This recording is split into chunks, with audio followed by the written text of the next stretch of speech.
স্বাগত ডিবিসি সংবাদে। আপনাদের সাথে আছি আমি প্রিয়া কুণ্ডু। বাজেট নিয়ে সাধারণ মানুষের প্রত্যাশার কথা জানাতে চট্টগ্রাম থেকে সরাসরি যুক্ত হচ্ছেন সহকর্মী মাসুদুল হক। মাসুদ, কেমন বাজেট চাইছেন সাধারণ মানুষ, তাদের প্রত্যাশা কি জানাবেন? আজকে যে বাজেট সেটি এখানকার অধিকাংশ মানুষ জানে না এবং বাজেট নিয়ে মানুষের কিন্তু আগ্রহ কিন্তু নেই। অর্থাৎ আমি এখানে এসে কয়েকজন মানুষের সাথে কথা বলছি, তারা আসলে অনেকেই জানে না। তবে যারা ব্যবসায়ী তারা কিন্তু বিষয়টা নিয়ে ভাবছেন। আমি এই মুহূর্তে রয়েছি নগরীর কাজের দৌড়ি বাজারে, এখানে কয়েকজন ব্যবসায়ী রয়েছেন। আজকে তো বাজেট, আপনারা কী ধরনের বাজেট চান? আমরা বাজার চাই নিত্য প্রয়োজনীয় জিনিস যেন মানুষের সহন করতে থাকে। আর মনে করো যেগুলো ইম্পোর্টের বাইরের কাঁচামাল আছে, কাঁচামালগুলো যেন আপনার এই ট্যাক্স কমাই দেয়। মনে করো আমাদের ইন্ডিয়া থেকে মনে করো 200 টাকা, এখানে 2000 টাকা 2500 টাকা নিচ্ছে ট্যাক্স। ওই মালটা হচ্ছে আপনার ওই মিশরেতে 1200 টাকা, এখানে 1800 টাকা নিচ্ছে ট্যাক্স। ওই যে ট্যাক্সের কারণে যে মালগুলা অতিরিক্ত দাম হয়ে যাচ্ছে মানুষের। এখন তো ওই কাঁচা মালটা হচ্ছে এখন মনে হয় নিত্য প্রয়োজনীয় জিনিস। আপনাকে ধন্যবাদ। আরেকটু আসতে চাই, আপনি কি ধরনের বাজারটা? আমি চাইতেছি যে আপনার যেন আমাদের যে ইম্পোর্টেড মালগুলো বড় ইম্পোর্টের মধ্যে যেগুলো নিত্য প্রয়োজনীয়, বর্তমানে ধরুন আমার আপেল, মালটা, আঙ্গুর, এই জিনিসগুলা নিত্য প্রয়োজনীয় জিনিসের মতো হয়ে গেছে। তা আমার একটা খেয়াল হইলো যেন যে জিনিসগুলো নিত্য প্রয়োজনীয় ইম্পোর্টেড, এই জিনিসগুলোর কিছু ট্যাক্স কমায় দেওয়া হোক। এবং কি আমাদের বাংলাদেশের যে পরিবহন খরচটা, যদি তেলের দামের উপরে সরকারের চোখ দেয় ট্যাক্সের মধ্যে বাজেটের ভিতরে, তেলের দামটা একটু কমলেই আমাদের দেশের মধ্যে যে মালটা আসতেছে তখন দেশের মালটা দামটা কমবে। যেমন রাজশাহী থেকে গাড়ি আম আসতেছে। আপনাকে ধন্যবাদ, সময় নেই আমাদের। তো আসলে তারা যেটি বলছেন যে তাদের যে বিভিন্ন আমদানি পণ্যের যাতে ট্যাক্স কমানো হয়। এবং আপনারা জানেন চট্টগ্রাম বন্দর হচ্ছে দেশের অর্থনীতির প্রধান গেটওয়ে। তো এখানে যারা ব্যবসায়ী তারা যেটি বলছেন, এমন একটি তারা বাজেট চান যাতে সকল ভোগ্যপূর্ণ মানুষের যাতে ক্রয় ক্ষমতার মধ্যে থাকে এবং যেটি একটি জনমানব কল্যাণমুখী একটি বাজেট হয়। তো এই ছিল আমার কাছে চট্টগ্রাম থেকে খবরাখবর। মাসুদ, ধন্যবাদ আপনাকে। জেলায় জেলায় সংকট সমস্যা, তা থেকে উত্তরণের চ্যালেঞ্জ আর সম্ভাবনার কথা তুলে ধরতে চলছে ডিবিসি এক্সপ্রেস। বিশেষ এই আয়োজনে মতামত থাকছে তৃণমূল থেকে শুরু করে নীতি নির্ধারকদের। ডিবিসি এক্সপ্রেস আজ সারাদিন আছে নারায়ণগঞ্জ জেলায়।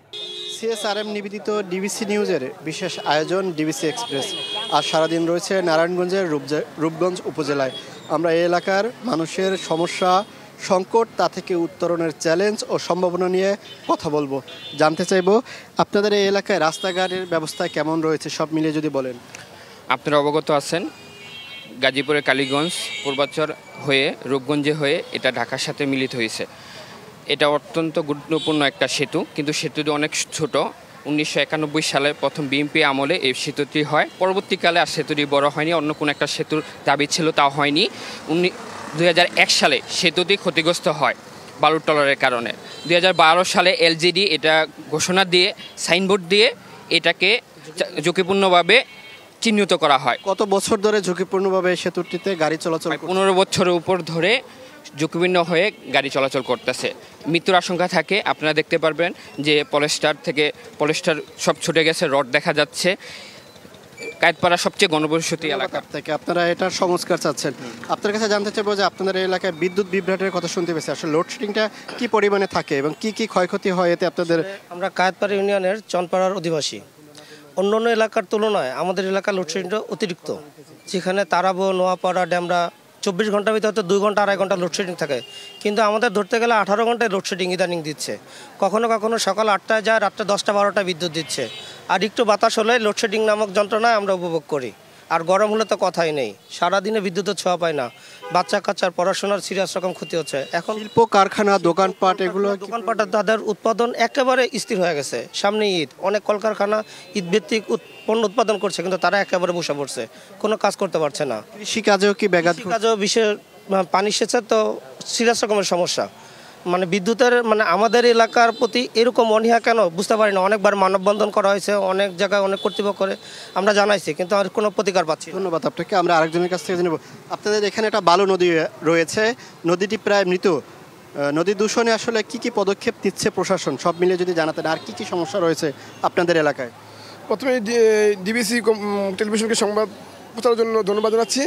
পাশাপাশি বলছি যে আমাদের এই নদীটা বিশেষ করে রামপুরা ঢাকা শহরে যে বজ্র ময়লা এসে আমাদের এই নদীটাকে একদম পুরোপুরি অকার্যকর হয়ে গেছে।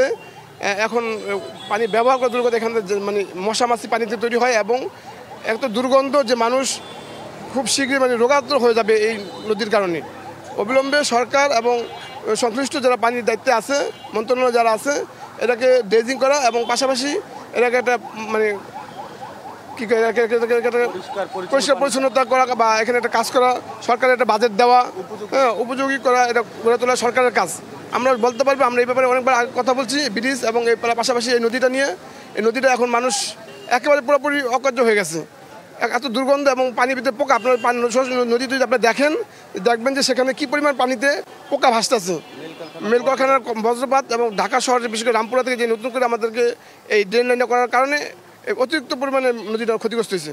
আমরা আরেকজনের সাথে কথা বলবো, আপনার সাথে কথা বলতে চাইবো যে এই এলাকায় আপনাদের 7টি ইউনিয়ন, 2টি পৌরসভা, পৌরসভাগুলো যে রয়েছে আপনারা সেবাটা কেমন পাচ্ছেন পৌরসভা থেকে? আমরা পৌরসভার কাছ থেকে ওরকম সেবা পাচ্ছি না, নামমাত্র কিছু সেবা পাই, কিন্তু আমরা সব দিক থেকেই আমরা সেবা বঞ্চিত হচ্ছি। সেবা নামমাত্র পাচ্ছি কিন্তু বঞ্চিতটাই হচ্ছে আমরা।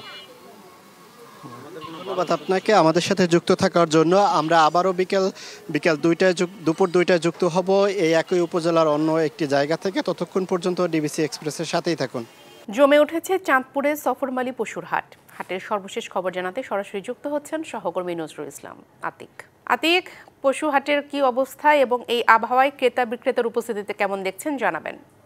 পশু যে পবিত্র ঈদুল আজহা উপলক্ষে যে কোরবানির পশুর হাট, সেটি কিন্তু চাঁদপুরে কিন্তু জমে উঠেছে। ইতিমধ্যে আমরা দেখেছি আজকে মূলত চাঁদপুরের বেশ কয়েকটি এলাকায় এই কোরবানির পশুটা হাট বসেছে। যদিও সকাল থেকে কিন্তু মুষলধারে বৃষ্টিপাত শুরু হয় এবং সেই বৃষ্টিপাতের পরে ধারণা করা হচ্ছিল যে ক্রেতা বিক্রেতার কিছুটা সংকট দেখা দিতে পারে। তবে আমরা যে হাটগুলোতে এসে যে পরিবেশ দেখলাম, একেবারে ক্রেতা বিক্রেতায় পরিপূর্ণ হাটগুলো। বিশেষ করে আমি এই মুহূর্তে দাঁড়িয়ে আছি চাঁদপুরের সফরমালী কোরবানির পশুর হাটে। সেখানে মূলত সকাল থেকেই দেখছি যে যারা ক্রেতা রয়েছেন তারা তাদের গবাদি পশুগুলো নিয়ে আসছেন। এছাড়াও কিন্তু বিক্রেতারাও কিন্তু অনেক বেশি বিক্রেতা এখানে এসেছেন এবং তারা দরদাম করছেন। মূলত একটি বিষয় আমি জানিয়ে রাখতে চাই, আমরা দেখেছি যে মূলত অনেক ক্রেতাই কিন্তু আসছেন এবং তারা কিন্তু দরদাম করছেন, কিন্তু এখন পর্যন্ত অনেকের ভিতরে কিন্তু পশু সংগ্রহের যে বিষয়টি সেটি হয়তো আর 2-1 দিন পরে তাদের মধ্যে আগ্রহ বাড়বে।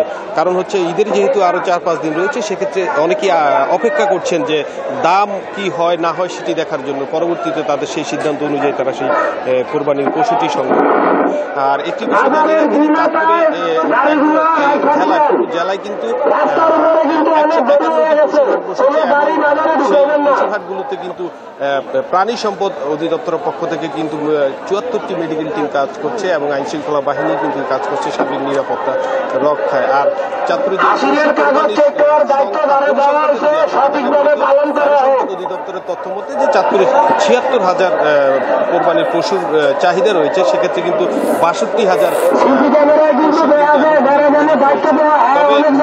বাকি যেটি সংকট রয়েছে সেই সংকট কিন্তু মৌসুমি ব্যবসায়ী যারা রয়েছেন তাদের মাধ্যমে পূরণ হয়ে যাবে বলে আমাদেরকে তারা অবগত করেছেন। যদিও আমরা ইতিমধ্যে দেখেছি যে দেশের বিভিন্ন প্রান্ত থেকে কিন্তু মৌসুমি যারা ব্যবসায়ী রয়েছেন তারা কিন্তু বিভিন্ন হাটে আসছেন এবং ওই অঞ্চলের গরু এবং অন্যান্য যে গবাদি পশু রয়েছে সেগুলো কিন্তু তারা হাটে নিয়ে আসছেন এবং চাঁদপুরের বাজারগুলিতে সেই পশুগুলো দেখা যাচ্ছে।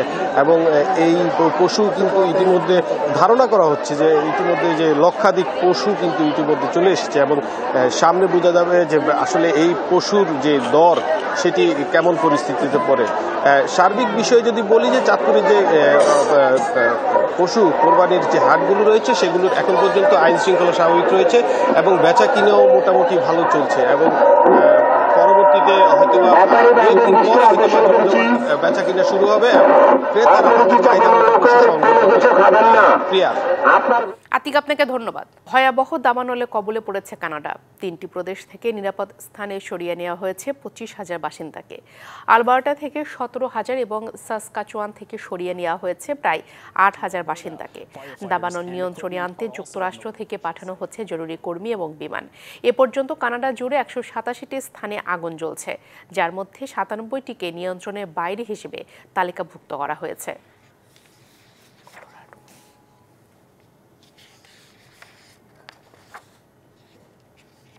যুক্তরাষ্ট্রের কলোরাডো অঙ্গরাজ্যে ইসরায়েলপন্থী একটি বিক্ষোভে পেট্রোল বোমা হামলায় ঘটনা ঘটেছে, এতে আহত হয়েছেন অন্তত 6। এদিকে এ হামলাকে পরিকল্পিত সন্ত্রাসী হামলা আখ্যা দিয়ে তদন্ত শুরু করেছে যুক্তরাষ্ট্রের কেন্দ্রীয় তদন্ত সংস্থা FBI। রয়টার্স জানিয়েছে, স্থানীয় সময় রবিবার দুপুরে ফিলিস্তিনের গাজায় হামাসের হাতে থাকা ইসরায়েলি জিম্মিদের মুক্তির দাবিতে একদল মানুষ কলোরাডোয় বিক্ষোভ করছিলেন। এ সময় হঠাৎ 45 বছর বয়সী এক ব্যক্তি ফ্রি প্যালেস্টাইন বলে চিৎকার করেন এবং ভিড়ের মধ্যে পেট্রোল বোমা ছুড়ে মারেন। এ ঘটনায় আহত হয়েছেন বেশ কয়েকজন, যাদেরকে নেওয়া হয়েছে স্থানীয় হাসপাতালে। এদিকে এই হামলার সত্যতা নিশ্চিত করে এটিকে একটি পরিকল্পিত সন্ত্রাসী হামলা আখ্যা দিয়েছে FBI। জানিয়েছে, যারা এই হামলা চালিয়েছে তাদের খুঁজে বের করতে ইতোমধ্যে তদন্ত শুরু হয়েছে।